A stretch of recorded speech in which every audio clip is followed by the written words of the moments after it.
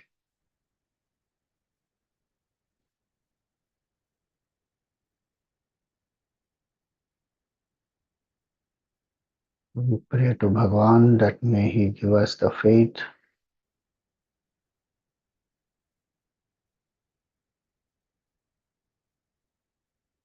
and may he help us to strengthen our bhakti, especially in the difficult times. May our faith become deeper.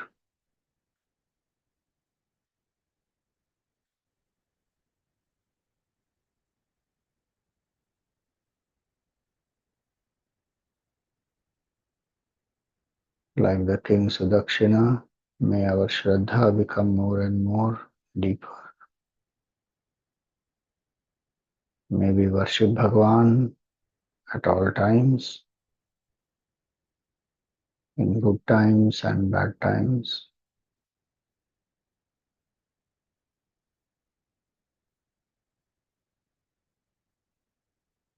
Bhagwan loves me. I love Bhagwan.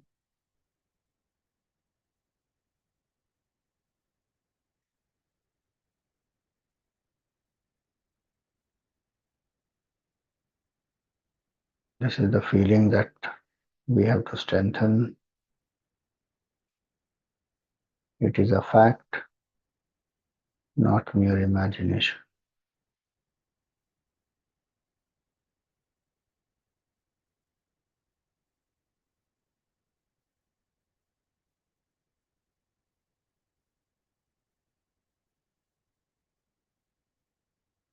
Whatever Bhagwan does is for my good.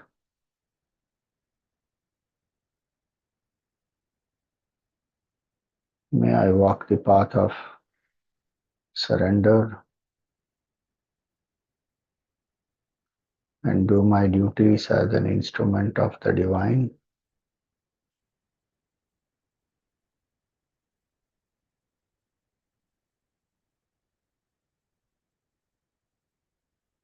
May we surrender our ego.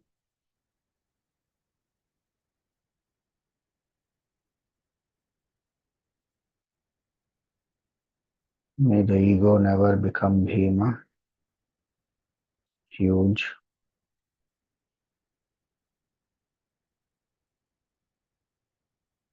May we never forsake Bhagwan. May we not drop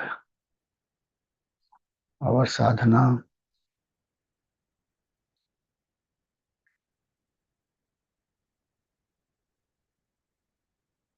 Day by day, may we grow stronger and deeper in sadhana.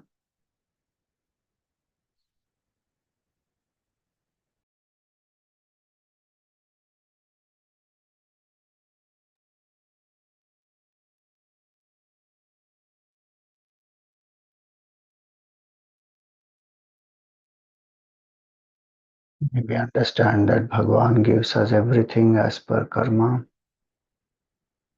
and he knows the best.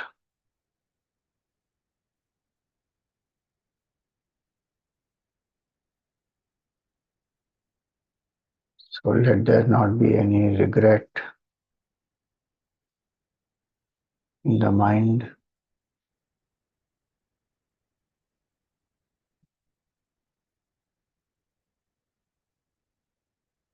No negativity or revenge in the mind.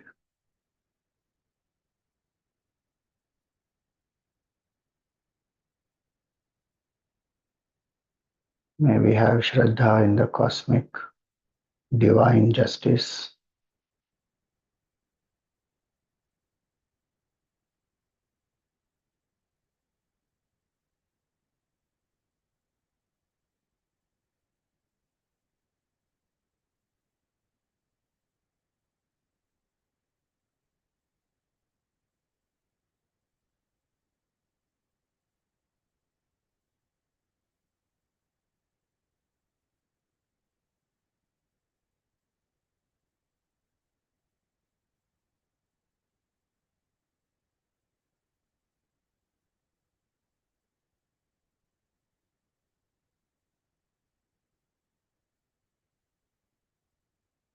I am only an instrument in the hands of the divine.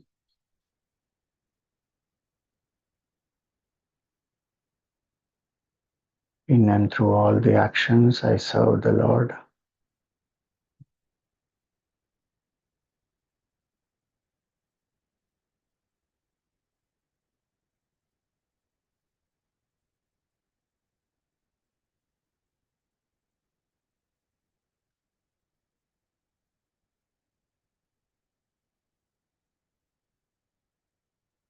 My relationship with Bhagwan alone is the eternal relationship.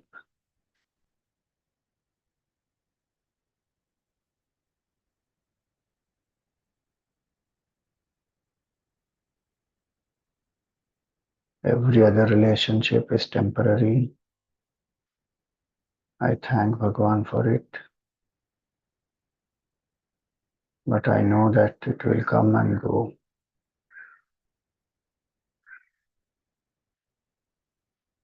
Bhagwan is with me at all times, so I am never alone.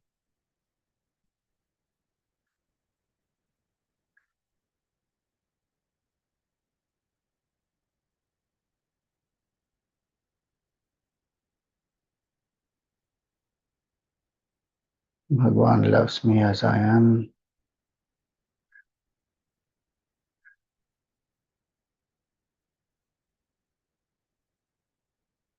May I live in the security of Bhagwan's love,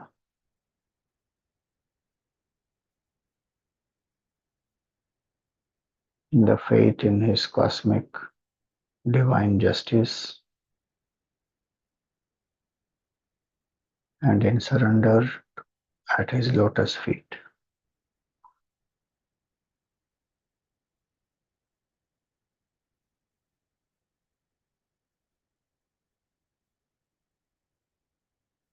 Whatever life brings is his prasad.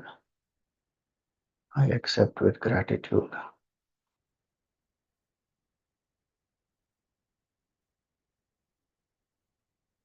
And I do what is the best that I can as my duty,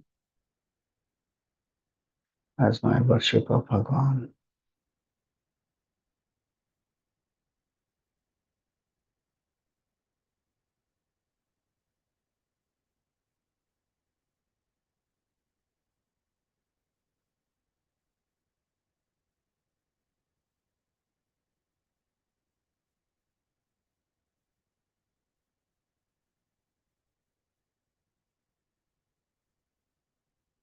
Offer some flowers at the feet of Bhagwan. Perform a pradakshina of Bhagwan. Come to prostrate in front of Bhagwan.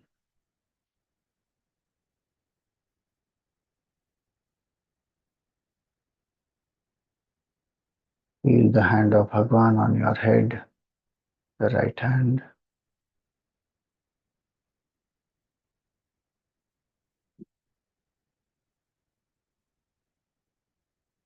Feel the grace of Bhagwan pervading your entire being.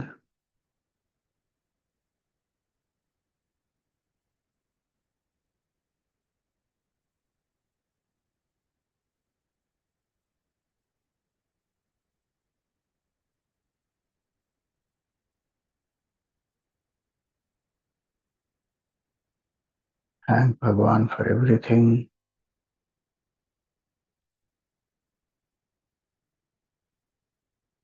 Seek forgiveness for any errors of omission or commission.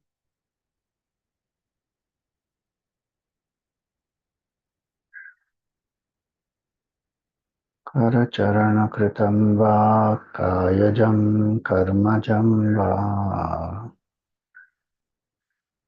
श्रवणनयनजं वा मानसं वापराधं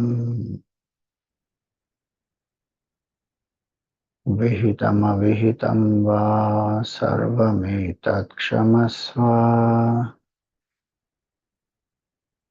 जय जय करुणाब्धे Shri Mahadev Shambho.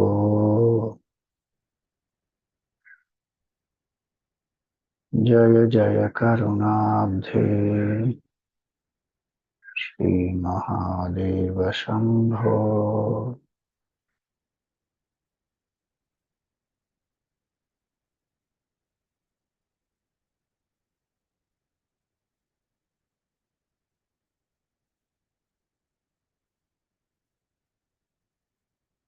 Repose the form of Bhagwan in your heart.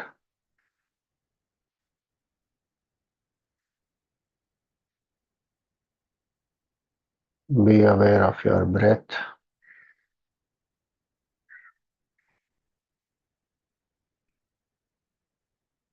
Be aware of the body.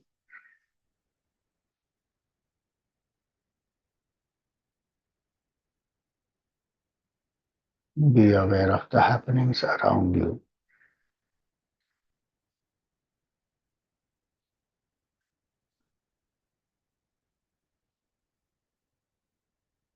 We pray for everyone's well-being.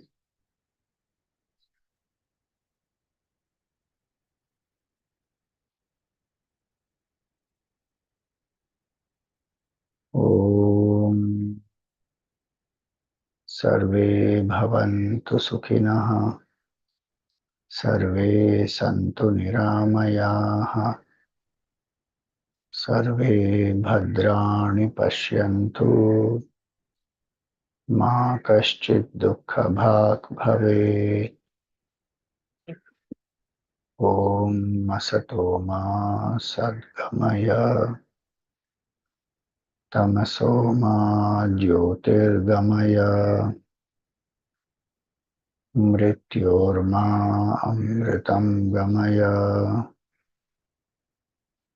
ॐ शान्ति शान्ति शान्ति। हरिः ॐ श्री गुरुभ्यो नमः। हरिः ॐ।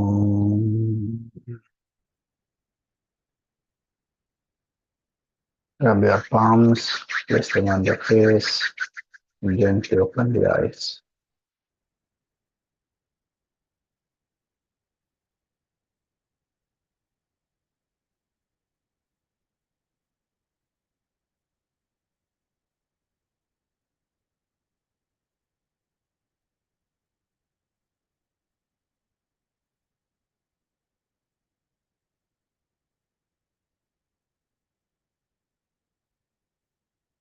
So there are one or two more learnings from the story.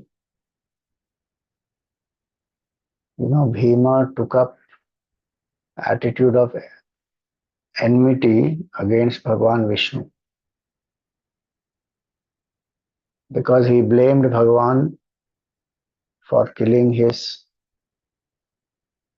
erstwhile father as well as Kumbhakarna. And we have to know that even the maternal grandparents, all of them met the results of their karma. Viradha, Kumbhakarna were killed by Bhagwan. They attained a level of mukti. Virad was freed from his curse. Kumbhakarna also went through. Here the Dwarpala of Bhagwan who was exhausting his curse. Maternal grandparents also, they were Rakshasas who tried to kill Sutikshna. They met with their karma. But if the clarity is not there, emotions will overwhelm, and then one holds a grudge against Bhagwan and then takes up enmity against the Lord. And that's why the justice is important to understand, that Bhagwan in his cosmic divine understanding gives the best to every jiva. One may feel sometimes this is not appropriate, but one has to trust. And the mother also, she is living with the son. But if the bhav is that I am alone, I am a victim, my husband has been killed, Another person, Kumbhakarna, he left me and went. Parents are dead. So if that victimizing attitude is there, it will go in the child also. So one has to be clear. If at all somebody had to be blamed, then Bhim should have blamed his the biological direct father, Kumbhakarna, who left his mother and went. But he blames Bhagwan. So the idea here is to understand that in the big picture, Bhagwan gives everybody the result of their karma, and one should have bhakti towards the Lord, devotion and gratitude. That is important. And all the bhakti is to help us to surrender. It is not to boost the ego. Rakshasas, their ego gets boosted even after they please the Lord with some sadhana. So the purpose of sadhana should become clear. So that is to boost the, not to boost the ego, but to surrender the ego. So that's what I wanted to share. If there are any questions, we can take up.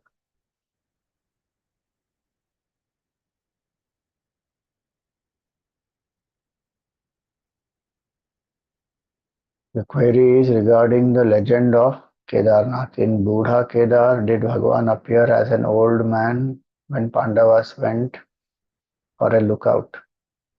No, he appeared as a buffalo. So it is called Budha Kedar not because of being an old man. There maybe the place itself is called uh, Buddha can also mean that elderly or the most wise, that connotation. So Bhagwan appeared there first. They saw Bhagwan there first. Then finally Bhagwan came and settled down. So maybe that area has been, the Kedar Khand is anyway the whole area. To distinguish two different places, the earlier one, the earlier one, the grandfather is always earlier, then the father, then the son, like that. So to signify the earlier one, the elder one may have called it Buddha Kedar. Scripture is not mentioned anything about that. That's our thinking that maybe this is one reason why it is called Buddha Kedar. Bhagwan didn't appear as an old man. He appeared only as a buffalo there. So earlier is this place and then Bhagwan manifests in the present place where the Jyotirlinga is. So then as though we are separating the two places.